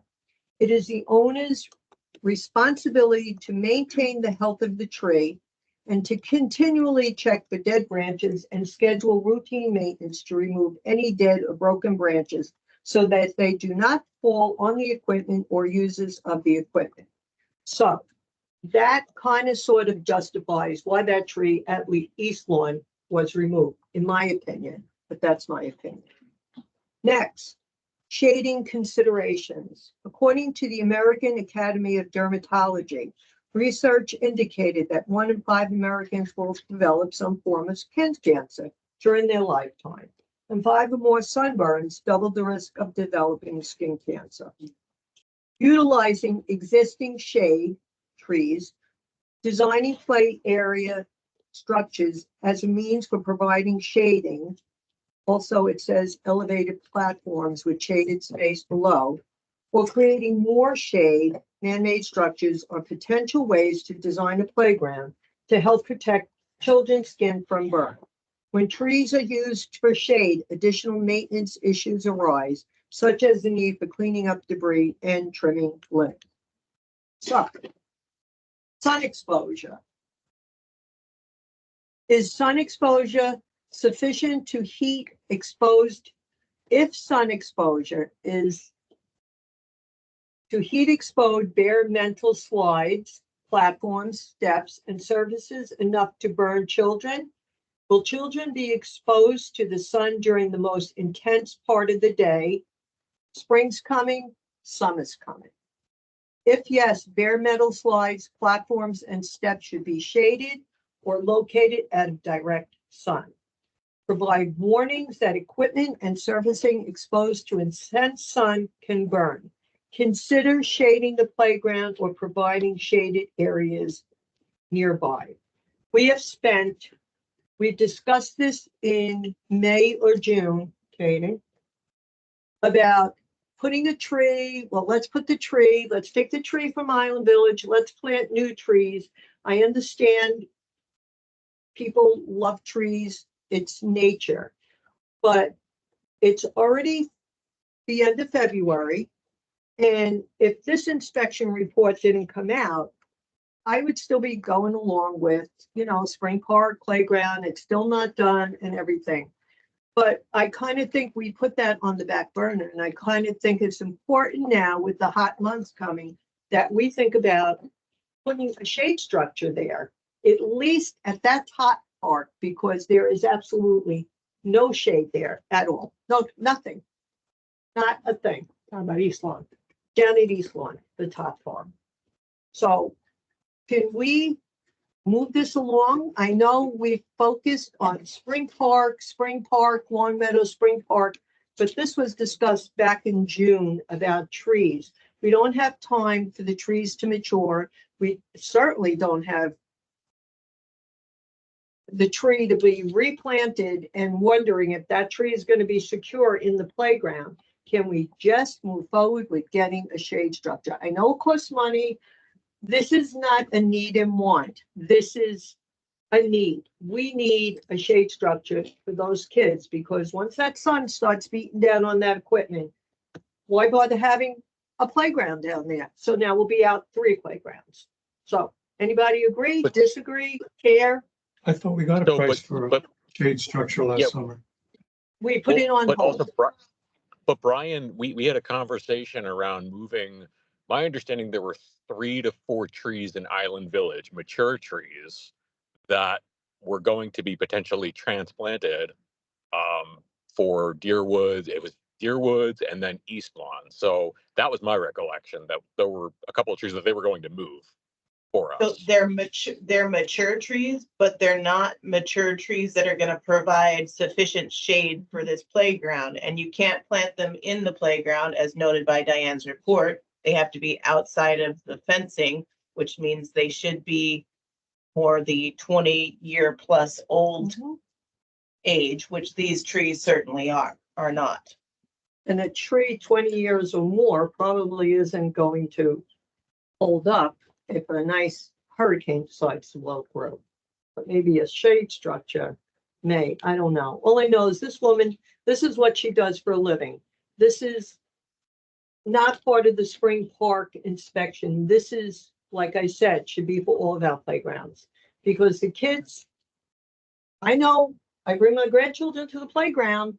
We're gonna be out 3 playgrounds because there's no shade. So maybe here's a compromise-ish.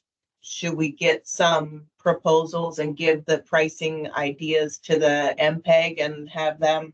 No, get that part because of their no, because this needs to be done yesterday. This doesn't need to be waiting for the master plan advisory group to come up with a suggestion. We know we need the shade. The woman says we need the shade. It's already March. We're going to be in summer pretty soon, and we're not going to have no shade structure. And we're going to have complaints from the parents that they can't bring their children down to East Lawn to go to the playground. So it's nothing against the master plan advisory group. This is something that should have been taken into consideration a few months ago, but we've spent so much time in the spring park playground. This is just one playground now that won't be able to be utilized with the hotter months coming. Okay, I'm gonna say was something and somebody's $99 gonna have a tomato in their We pocket. live in Florida, not Indiana. No. This is something that just popped into my head. We've got 50 some passive parks. Some of those passive parks are large enough for a playground and have mature trees on the outskirts of the parks. Could we maybe find another passive park in East Village and relocate this playground to somewhere where it already has mature You trees? just put new equipment there. Well, you can move it. You're not the same destroy I it. think We we can't just even went get- through the equipment relocation conversation with the spring park playground, and most people said they don't want to do it. I don't We know. Like, can't I even- feel like, I was just a thought. Never mind. Move on. yeah, I mean, I think we need to, I don't know, like, I know we've had the arborists and exquisite looking at these, but trees define celebration. I mean, once we take them out, they're out. And once we cut the canopies, they're cut. And so I just don't, I think we have to be really careful with these types of things. And I almost wonder the value of getting a conservationist or someone that can also kind of come in and look at these two and maybe give a second opinion. I'm not trying to drive a cost necessarily, but, You want a going back to second what- opinion on a playground inspector? on trees and cutting down trees and taking trees and moving trees. No. She suggested everything and all the requirements.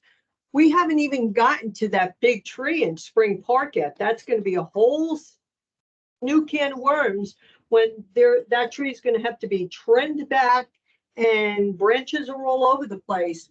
This is from an inspector. We can't be worried about the trees. We need to get a shade structure down there for that playground. Well, Charles, there's nothing saying that we can't move those Island Village trees to East Village and to provide some trees over there, so it's not just bare on top of Celia's idea, because it's an existing tree that you're not paying for. It's just the labor that we're really paying for Brian. Did you get the dimensions of that? It's 141 square feet and 14 feet high.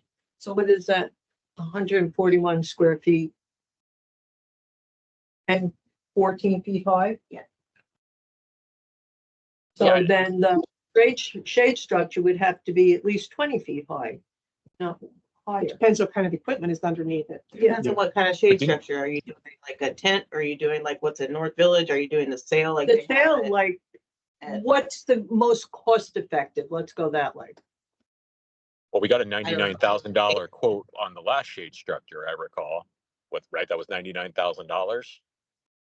That was 170. So. That's what I thought.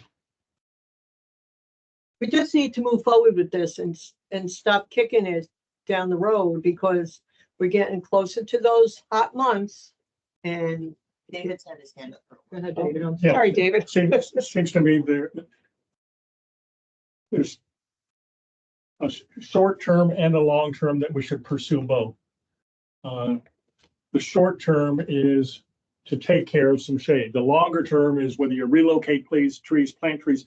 It'll take a decade or two to get a substantive shade structure from nature.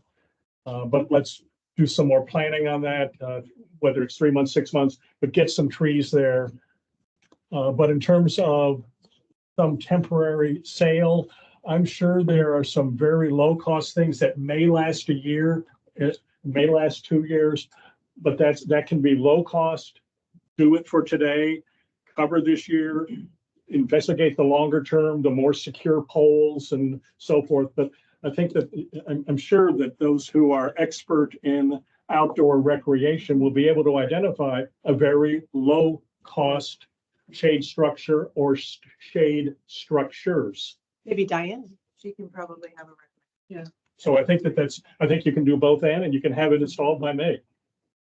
I Or do April. agree. I mean, it can be done. You don't agree? No, I do agree that, because we're gonna have 2 more playgrounds out of commission this summer. Yeah, because by the time we're done, I mean, But I think that it can be move forward. it's So, yeah, just I think- I think important.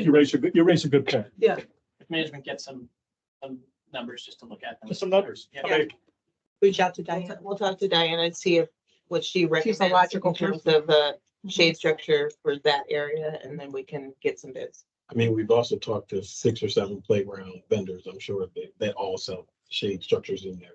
I mean, the school just put up that sail in the back outside the gym. And that's amazing because the kids used to sit right on the cement during gym class. Now they have that shade structure. That's who they used, and I know, Sorry for going off. Sarah got her hand up in the. But I'd like to move on. Yep. I'd like to move on to so Jared could give us some information on the master plan advisory group, because we only have 15 more minutes left. And I know that's an important topic. Sorry, I just wanted to, was that about that last topic that we had? About the shade, yeah. Do we want to hear that quicker? Do you want shade or not? Yeah, but I would also like to consider it for Island Village as well. Well, right now we're working on East Lawn. We gotta take baby steps. It was just gonna come out of my mouth, but right now we have to work on East Lawn. So Jared, take it away with master plan. Is that okay with everybody? Sort Yeah, of pushing yeah, solar lights yeah. and Master plan is quick. The master plan advisory group would like me to read the statement that says, on behalf of the master plan advisory group, we would like to thank they say 60 plus, we had about 80 residents who joined us last night for our first community listening event. This important step in the process has provided us with extremely valuable input to what will inform our next steps of developing and administering a community-wide survey. Our team is being very disciplined and thoughtful in how we proceed, and we are confident we will deliver on our objective of an executable master plan. We appreciate all the support from CROA, the input and feedback from residents, and the partnerships with all the entities, including Celebration Partner Programs and Celebration Development District. So that is the statement from the impact regarding last night's event. There were, like I said, about 80 people here. They did 4 breakout groups discussing the future master plan committee, a community center. There was a table for community center for master plan committee, a table for communications, and then each village had a specific area where you could provide feedback that was village specific. Can I interrupt you for a Yeah, second? please. Which was very interesting, because if you looked at each village, clean the ponds, clean the ponds, clean the ponds, fountain in the ponds, please maintain the trails, and all that was added to all those little, which So- we're not responsible for. so Jared, at some point, are they going to define the difference between an amenity center and a recreation center? Is that on, do you know if that's on their Yes. radar? They had Yeah. 3 different definitions at their community center table. One, Mark came up with some really good definitions that kind of helped guide the Yeah. discussion of what people were looking for. Yeah, they were very unbiased in what they were doing, and they were putting out ideas so that people would respond naturally with what the feedback was. They were all very attentive to not guide the conversation, and that was reiterated. That's why I didn't show up, because I figured if I participated, they'd say I was guiding it someplace. I thought, stay home. Yeah, no board members Yeah. participated at No, we all in didn't. this.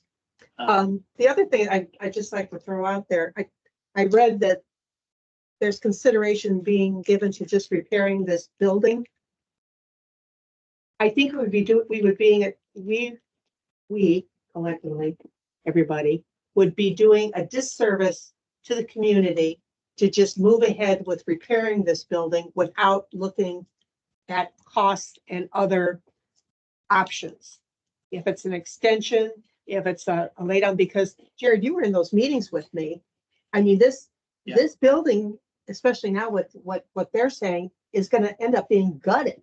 And the shell itself isn't even very worth keeping, remember? Yeah, they even have a subcommittee just for that, where they're looking at what are the options and how to go about that. So Okay. that is. Somewhere I saw that and I thought, oh, let's look at Yeah. everything just to, make a conscious decision. Yes. Yeah, good. So it was very successful. When's the survey gonna go out? Middle of March? Mid to late March, yeah, Middle of March. middle of March. Something I'm just gonna throw out there.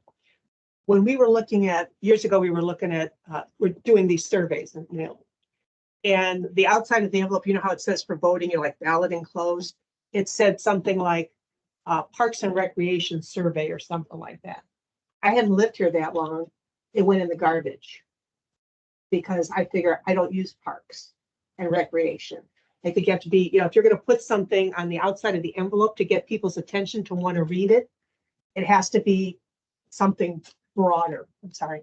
Get mailed? I'm gonna say, if we mail this is gonna be a very expensive endeavor. No, I don't think we're mailing it. Yeah. I think it's gonna be, Well, even just the headline on it has Well, to. that's why because they didn't focus on facilities yesterday. That was 1/4 of the conversation. Communications was a whole breakout group. The master plan committee that they're developing was a whole breakout group. So they really are looking at everything, not just what do we build or what do we fix. What's the difference between a master plan committee and the master plan advisory group? Committee continues on a year-round basis. Yeah. to Make sure. that- It'll make sure the stuff gets done and Totally. not just, and Yeah. not just. When They're trying to make it, they execute. there's all like, hey, you're supposed to be building this year, or hey, you need to fix this. Someone fell on board. Right, okay, good. Long-term. Okay. I think it went well. Thank you. And thank you, Lauren, Jeffrey, Jose, Nikki, who else was here from your team? Jason, Jason? Oh, Allison was here. for a yeah, while. Everybody everybody. was great because there was a lot of shifting around because a lot more people were showing Yeah. up. So it was. Everything was the way the committee asked for it, and it really worked out well. And then we had the 2 conference rooms set up for breakout rooms, but Yeah, we had 14 people. Bill had no customers. Sorry, Bill. So I would like to, again, postpone Heating Island Village and the, solar lights. Can I do a quick update on the solar lights? Just Yeah, to touch on it, course. 'cause it's very short. Okay. Solar lights, the local rep is coming out to meet with us to look at it, test it. We had a call with the company that's a Because they're Canadian. not working correct. We don't know if they're not working correctly. There could be some other issues that are going on. So we talked to the local or to the company itself and there's 4 options that could be causing the issue that are very simple fixes. And then there's a potential wiring issue which is why we're having the rep come out so they can give us their input. We're talking about adjusting, one of the options is we're adjusting the time frame that they're on, so they're not on for such a long period of time in the evening and in the morning. They are being cleaned regularly. However, remind me of the hawk that lives there? Yes, Hawk? there's a red shoulder A hawk. red shoulder hawk that Yeah. lives there that likes to sit on the Well, there's lights. good feasting in the small dog. Yeah, Right, sit correct. on the lights, swoop down, grab something to eat, sit up there, do his business. Yep. So the lights are frequently dirtied by this lovely, gorgeous bird. Yes. So I just don't want to miss a window because we're still in a warranty. Yeah. So I just don't want to miss that and then have. there That's be- why we're having the local rep come out and take a look and do all that. And what's the reason we have the solar lights? The committee recommended the solar lights. Yeah, the committee did all the research. I think Dory really headed that up significantly. She did a ton of research. These were recommended because they're at Cape Canaveral. We wouldn't have to run any wiring for them, which would save on cost. They'll stand up to the hurricanes. And if for some reason we need to move them, they are easily removable and moved. The dog park committee decided where the placement was going to be and actually pared down the original proposal from the company.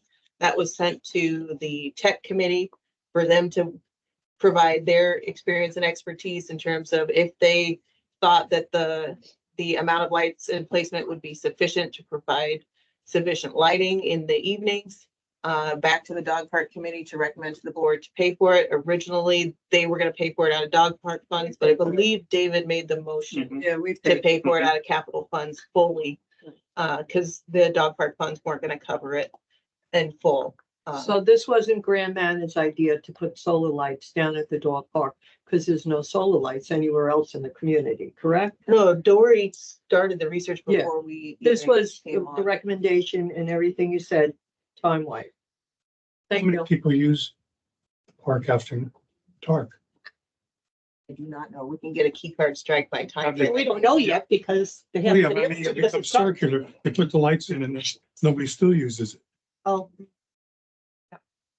Okay. So yes, we're on top of the warranty issue. Yes. It's the gist of Yes. it. Just leave it on the agenda, just to make sure we don't miss the warranty. I know we only have Island Village, but I would like to give, this is, David and Bill's last official board meeting other than the annual meeting. So I would like to be able to get some board comments in before we close tonight. We Is that we okay? just have one more item. Why don't we do it? You're gonna talk fast, because I know you. No, master of the. I know, but I know you. Yeah. Okay, We're good. and I know how you are about We're 8 good. o'clock. We're good. Okay. 10 minutes. You've heard him talk. Okay, Heating Island Village pool. Billy put this on. We just get a price? Yeah.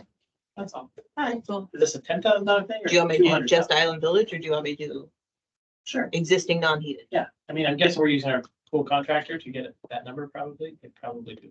But You can have that. Island Village is already plumbed for a heating, isn't it?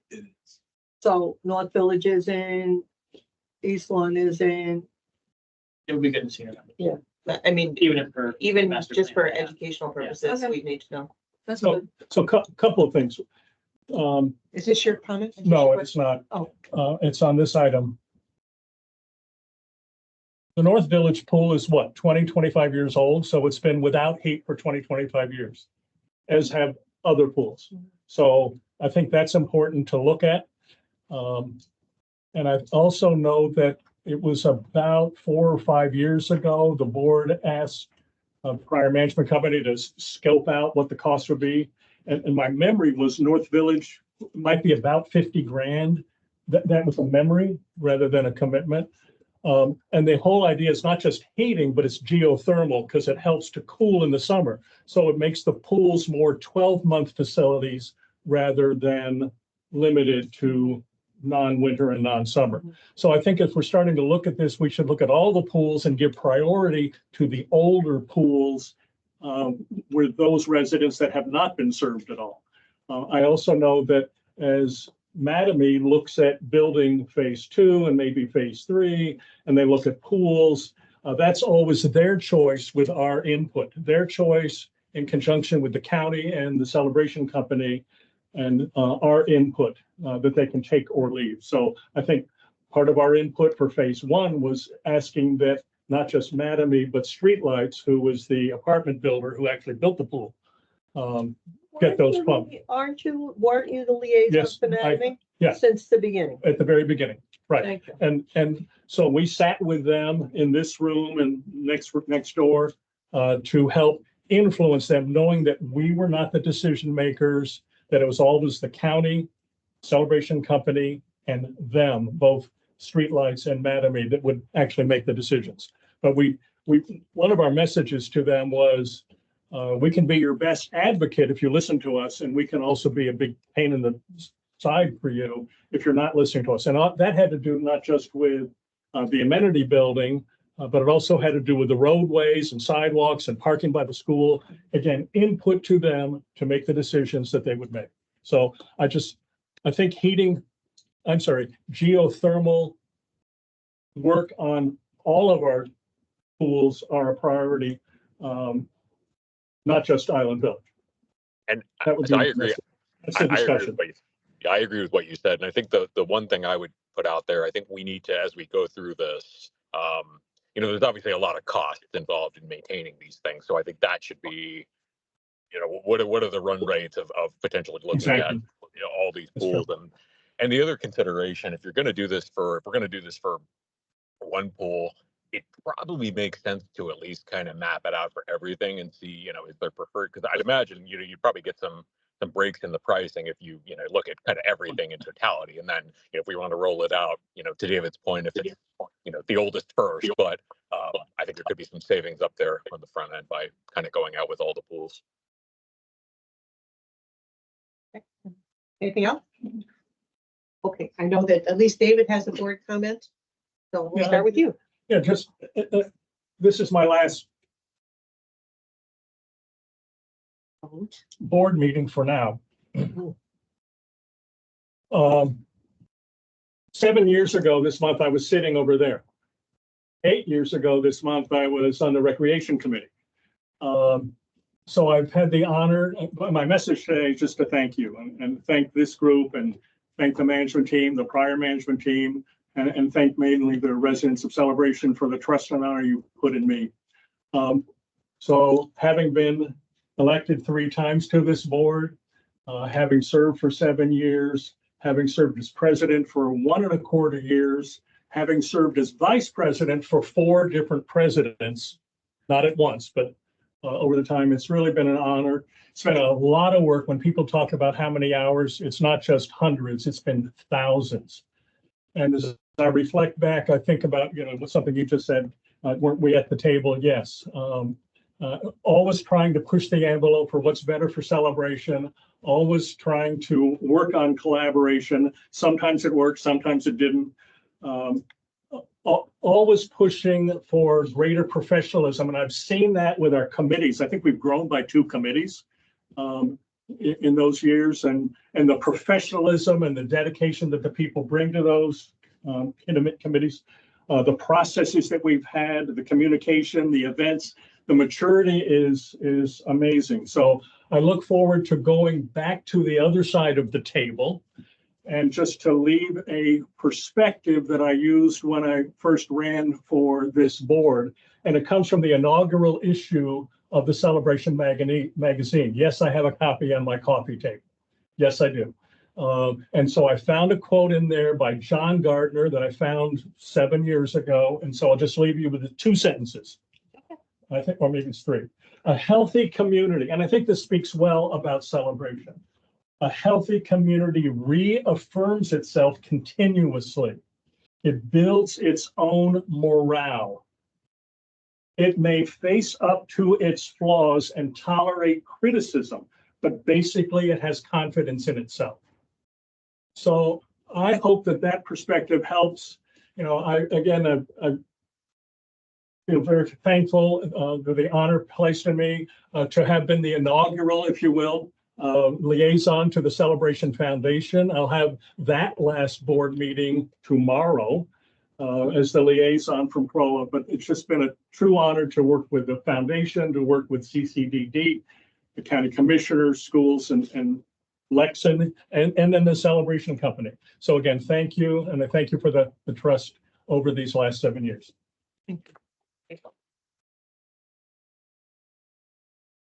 He doesn't hold the record for serving on the board the longest. I think it's Dave Orris, and he served on the board for 12 years. Right. So, right. But you're So there. Seven continuous years. Yeah. Oh, that's true too. With no break. That's true. Bill, did you want to say something? A lot less, but yes. Oh, I told you, David.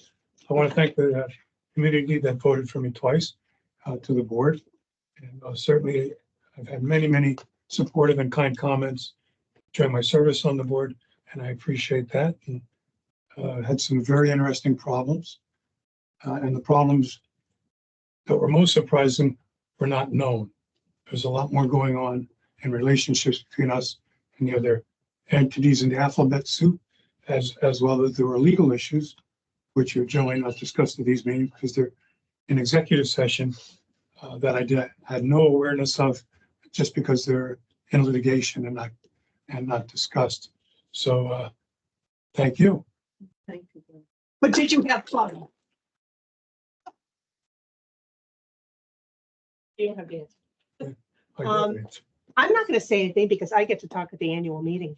Do you have any? That's right, we all talk. We all. No, there's the president's thing. I got my own. You don't get to. And I might even, Tim said I could even get a new dress. So, do you have anything to say?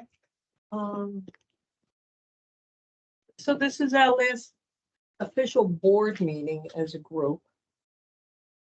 We also. It's this group. As residents called us the most dysfunctional board they've ever met in their life. All kinds of names, but at the end of the day, we will have the same thing in our mind. What's the best interest for Celebration? Yeah. We may not always agree on things. I want that shade structure. I don't care how much it costs. I feel like I'm yelling at my husband. But we survived. I told Jeffrey one time when I first met him, I says, just think of us like sitting around the dinner table on a Sunday afternoon. We're not blue bloods. We're more like Yellowstone. And that's how we'll leave it. Garrett, anything for the good of the cause? No, I usually make a final motion now, but I will defer to David. Well, Charles, you have anything to say? No comments. Board comments? Hello? No. Oh, no? Okay. Okay. David, would you like to make a motion? I'll make a motion to adjourn. Second. Okay, all in favor? Aye. Aye.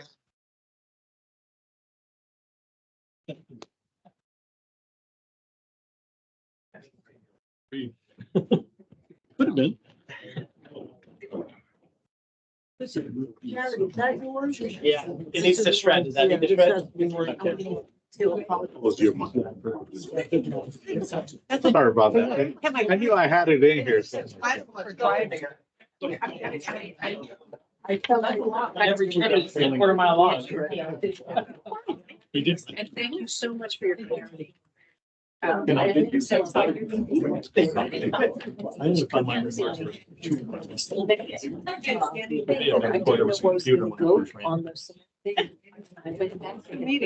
Thank you. Nice to see you. Any kids? Just came back from, what day today? Wednesday? Just came back yesterday. Well, that was interesting. Came back from the crew to MSC, which is all architects. I'm an associate with MSC.